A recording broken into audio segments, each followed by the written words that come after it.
What's poppin', everybody? Before we actually begin this prediction video, let me just say, because you know how me and my boy Nitch do it. Usually he does part one of the prediction video, and then I do part two. In this case, I will be doing part one of this prediction video. So as soon as you're done with this video, please move on to Nitch's channel to watch part two, which I will link in the description down below. Just want to let you guys know there's no confusion. But again, as soon as you're done with this one, head over to Nitch's for the second half of the prediction video. And without further ado, enjoy, guys.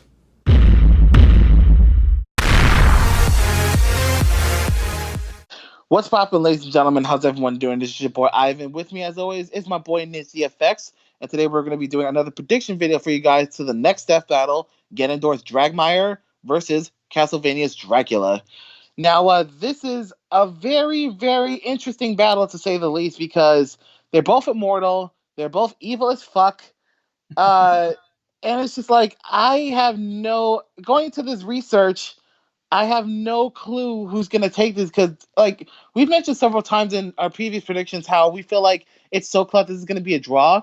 This is probably the first one, like, now where I can honestly say this is probably the closest to a draw. But knowing Death Battle, they don't really do draws anymore, so it's going to be extremely interesting to see how they're going to choose the victor. But based on the information me and Niche have, we're going to try to decide ourselves to see if it's even possible that there would be a victor. Because at this point, I don't know. So, Nidge, what's your take on this battle so far before we start? I'm still I'm still leaning towards one side more than a close match. I don't know. There's just a few things I've mentioned before, and we'll save that for later. You know, we kind of talked a little bit before we hit record here. It's just I really am. I'm gonna obviously we're gonna give our opinion here, y'all. So obviously we're not the all sayer. In fact, not even Death Battle is, right. Like it's their take on it. I'm gonna give them obviously a huge benefit of the doubt. Like I think they're gonna do a good job in justifying it. At least I hope they do. And we're gonna have to. I want to see what they have that just to explain whoever wins this one because I'm really curious. Absolutely, absolutely. Because while I'm still under the defense because I really don't know much about the Castlevania Dracula. Never played Castlevania.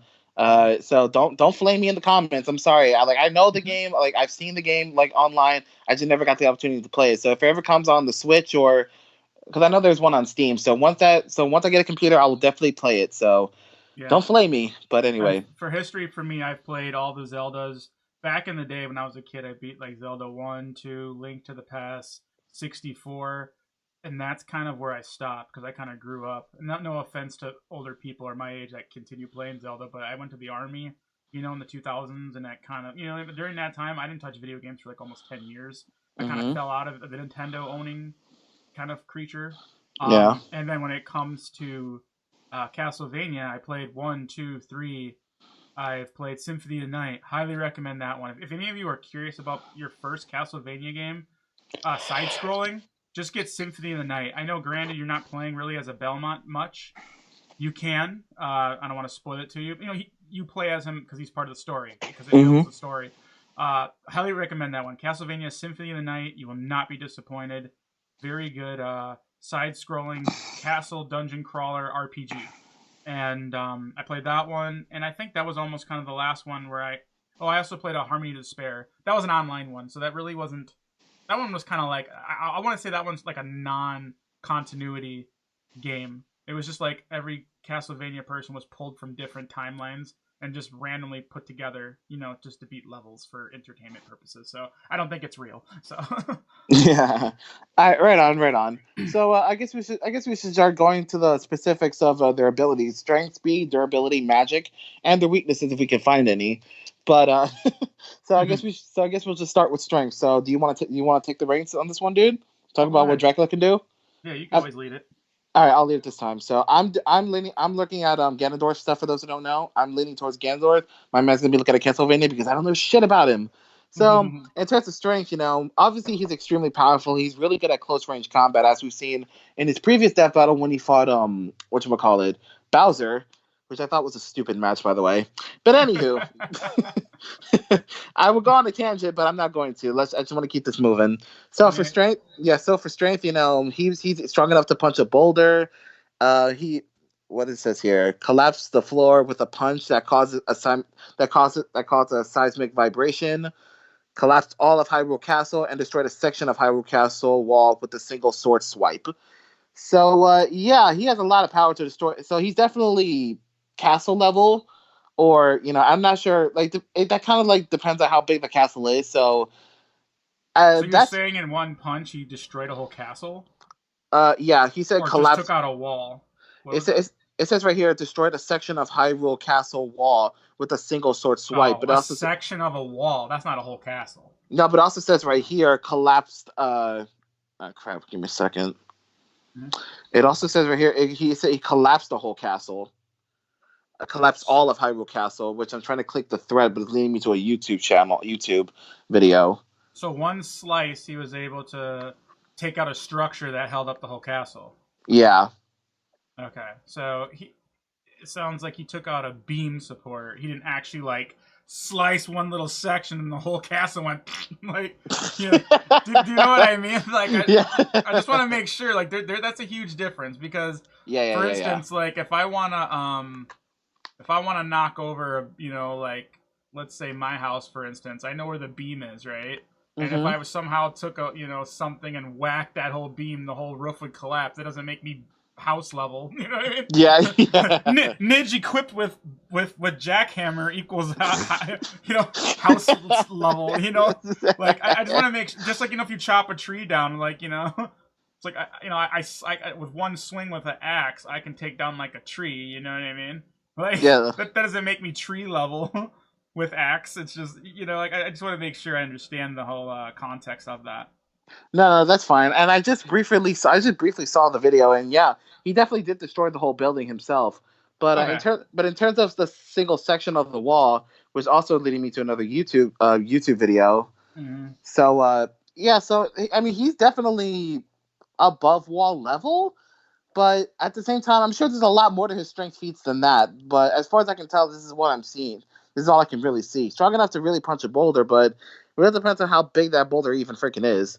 But Mm-hmm. I think the most impressive thing I see here is when he said he collapsed the floor with a punch that caused a seismic vibration. Mm-hmm. So that's almost like earthquake ish. But the video I'm still looking at, it's not that impressive either. So uh, yeah, that's pretty much all I can get in terms of his strengths. But I'm sure if there's more to it, then please let me know in the comment section down below. Nidge, how strong is Dracula? Well, as far as what I remember is he can punch through. He can break out his coffin and made out of stone. His castle when he was fighting with Alucard, they were going through walls back and forth, and they're a few feet thick. It's all stone, and yeah, they were just getting slammed back and forth through roofs and floors and walls. So it was that's all. I never seen him take down a castle though with a single attack. Obviously, he can, which would be part of his abilities when it comes to castle stuff. But as far as just pure brute force, I've never seen him take down a castle. I'm just gonna say it that way. Like at most, like I said, he can like kind of like with Ganon. Like he gets pissed off and he like punches the ground and it causes like a shockwave.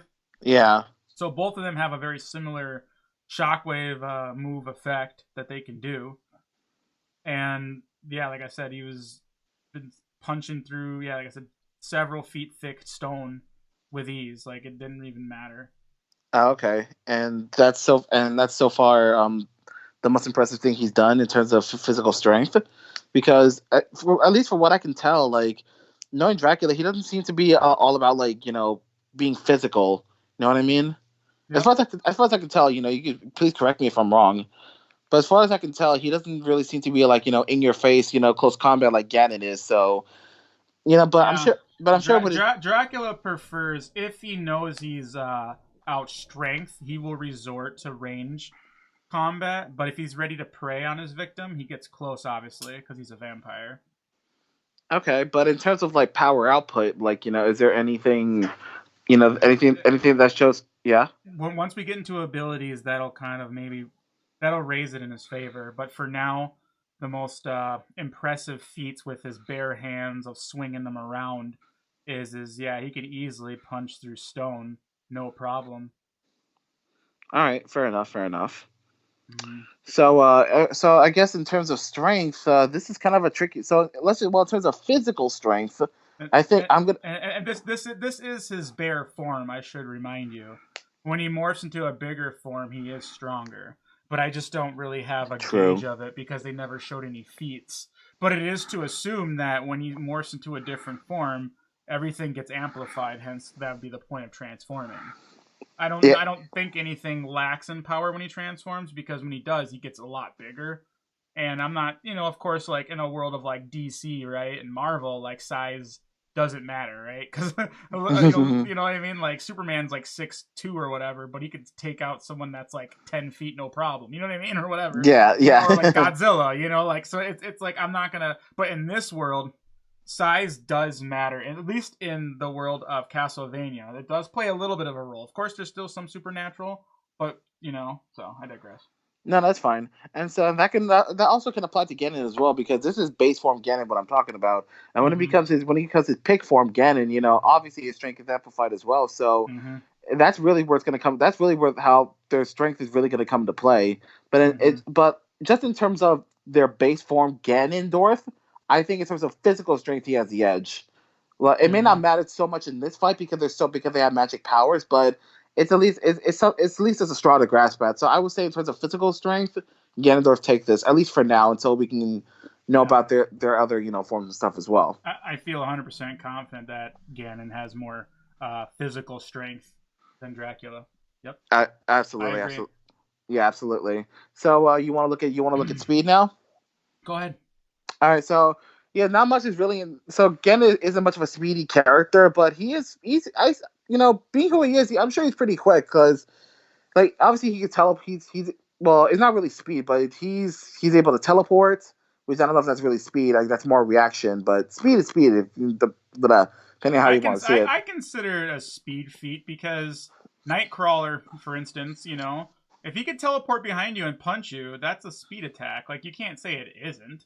That's true. That's I true. mean, it is an ability, but it's still like to get to A to B is a form of speed, regardless of how you feel about how you get there. To me, is irrelevant. What matters is how fast you get there.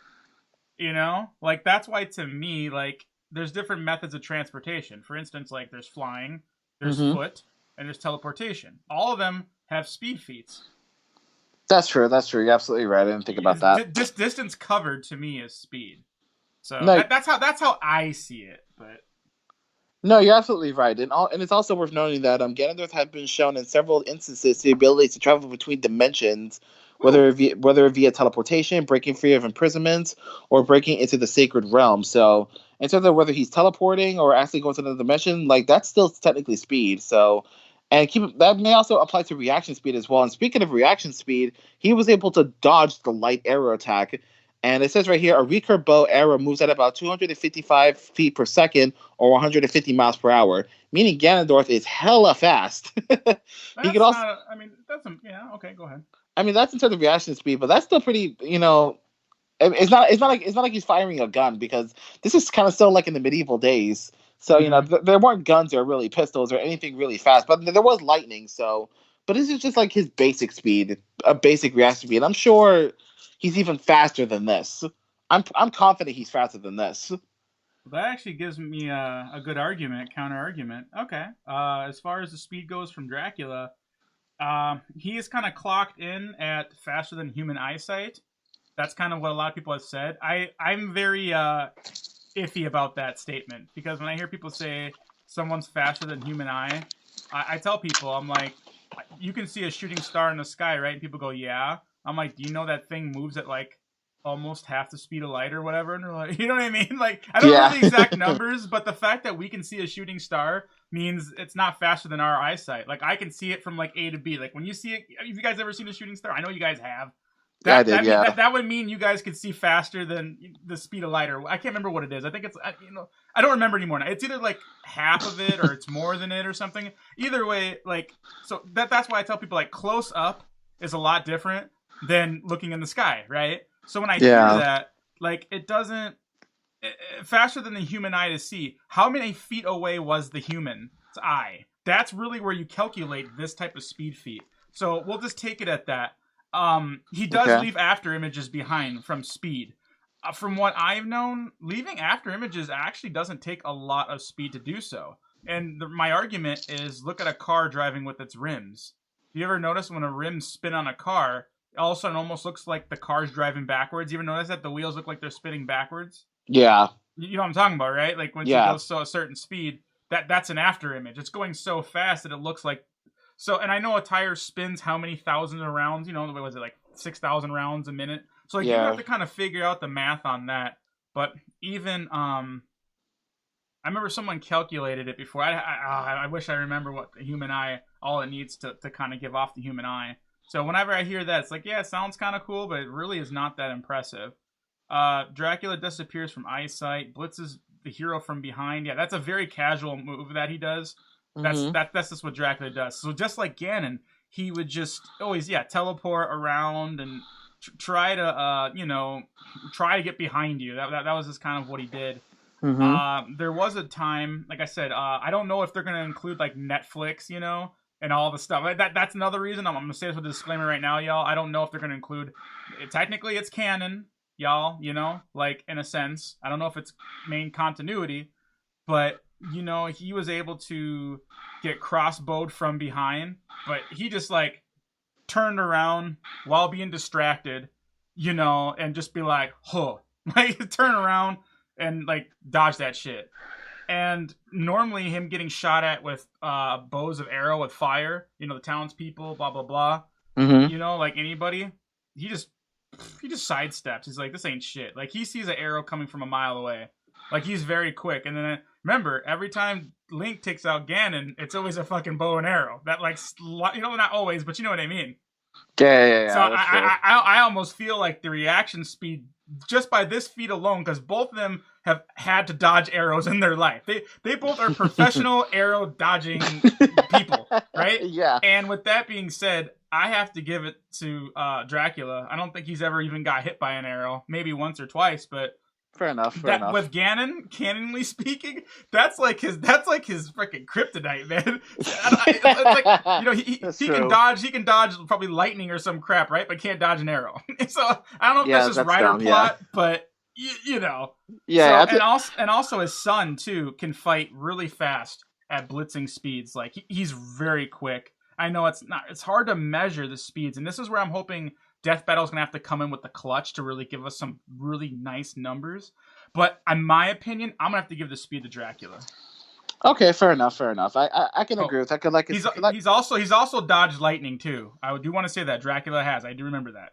Okay, so I would say like I said, because I think the dodging the arrow is pretty lowballing. I'm pretty sure if he can pretty much cast lightning, I think it's safe to say he can move just as fast as it as well. So, but that's still kind of debatable because I don't really know all that much. So I guess for the moment I will agree with you. I will say Dracula does appear to be faster, but as soon as Death Battle comes, I'm actually gonna reform that. I think actually he got hit by it, but it didn't hurt him. I'm sorry.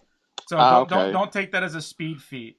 I'm sorry. I think I got it wrong. I will check my notes here when we get to durability. It was either he dodged it or he could just body it and doesn't even hurt him.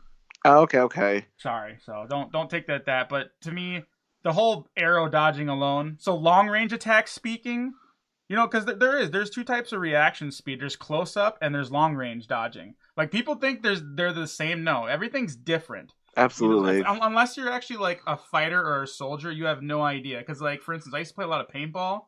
I can dodge paintballs, and those things fly like. I mean, back when I was younger, maybe now I probably couldn't. But from what I was told, a paintball flies at someone's gonna have to tell me maybe like 400 or 500 miles per hour, and I can dodge them. I can literally stand there, and Ivan can literally be about 50 feet away and shoot at me, and I will dodge them. I will bend, duck, and whatever. Like I used to practice paintball so hardcore because I was into it. I used to run an hour a day or every other day on a treadmill with my throwaway mask, my workout mask. Mm-hmm. I would wear it so I couldn't breathe under the pressure, right? And I used to dodge paintballs just for practice. I was in it. Like I was in it. And my point is, but then close up when it comes to like boxing somebody, they could throw a jab at my face, which is slower than the paintball, but we're so close. You know what I mean? Like, and I can get clocked in the face, Like, yeah. I'm just saying, like, there is a difference. And that's where it gets wonky, but they usually just kind of assume, well, if they could do it at this range, they can do it at any range. I don't believe in that. It doesn't really work that way. It's kind of reaction speed is very hard. It is. It's very So, hard to calculate. I'm So sorry. I know I'm really going off on a tangent or rant, but like I just really want to explain that to a lot of people because I understand. now all of a sudden the versus community is using travel speed as reaction speed. That like even like Death Battle went back to that. I'm like no, and a lot of people are like yeah that's true, and I'm like no it's not, and they're like oh why is it? And I go well if that's the case, how come Superman he's faster than Wonder Woman? No one can doubt that. If they went to a race of flying, who is faster? Everyone knows Superman would stomp Wonder Woman in a flying or a running race. But when it comes to actual combat speed, Wonder Woman's faster. It's been stated, it's been proven Absolutely. that every I time agree. Wonder Woman, it literally, you can, if you don't believe me, y'all Google it, look it up, do your read the comics. Batman has stated it, Wonder Woman has proven it. Like it's just what it is. Like so that's why I don't take traveling speed as combat speed. In fact, I think that's the worst way to you're over exaggerating their combat speed when you do that. Like to a unrealistic prediction. Like you mess up your whole fight if you base someone's traveling speed.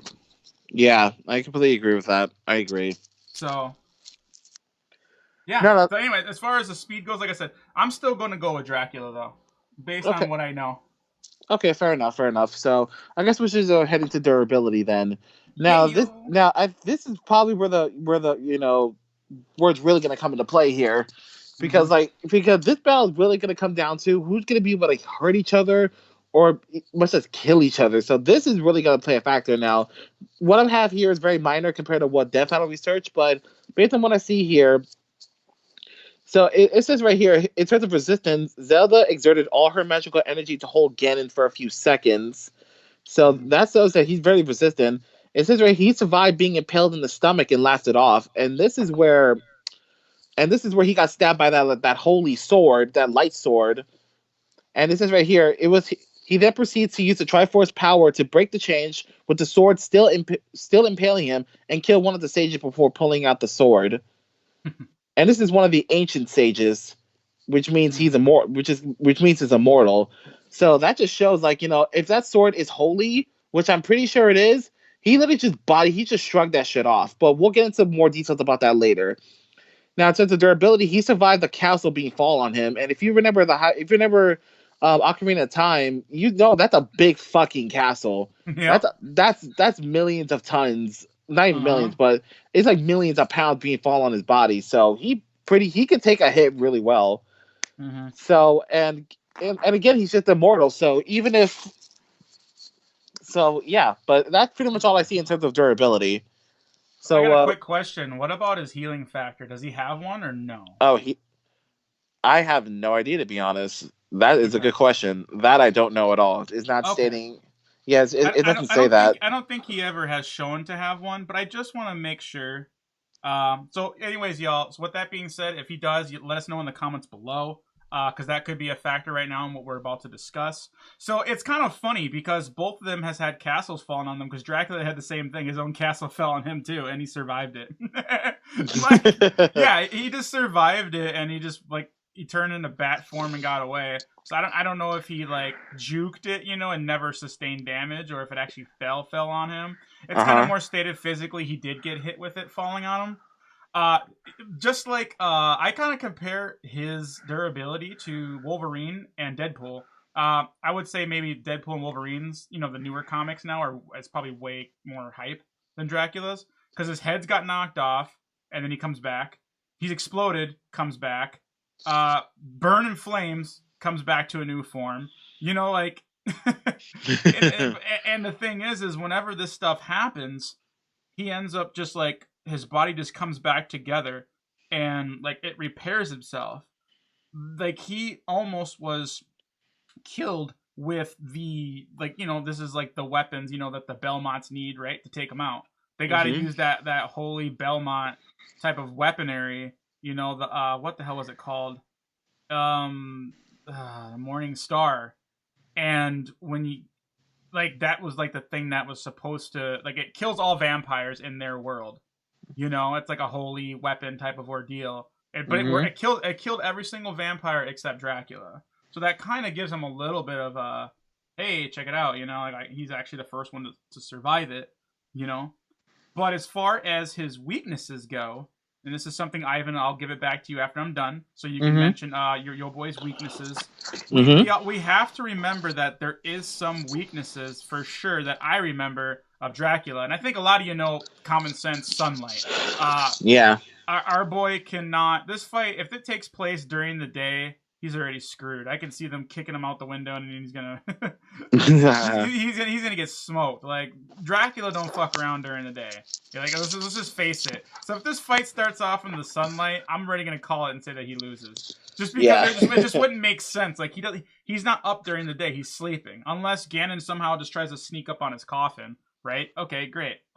He also, you have to drive. If you drive the stake fully through his heart, it will actually kill him. But the thing is called staking. Does that mean it has to be wood, or does that mean anything that impales him through the heart? That's kind of its wording. I would assume anything that goes through his heart would take him Mm-hmm. out. So that to me is going to be how Ganon can win this fight. He will actually die.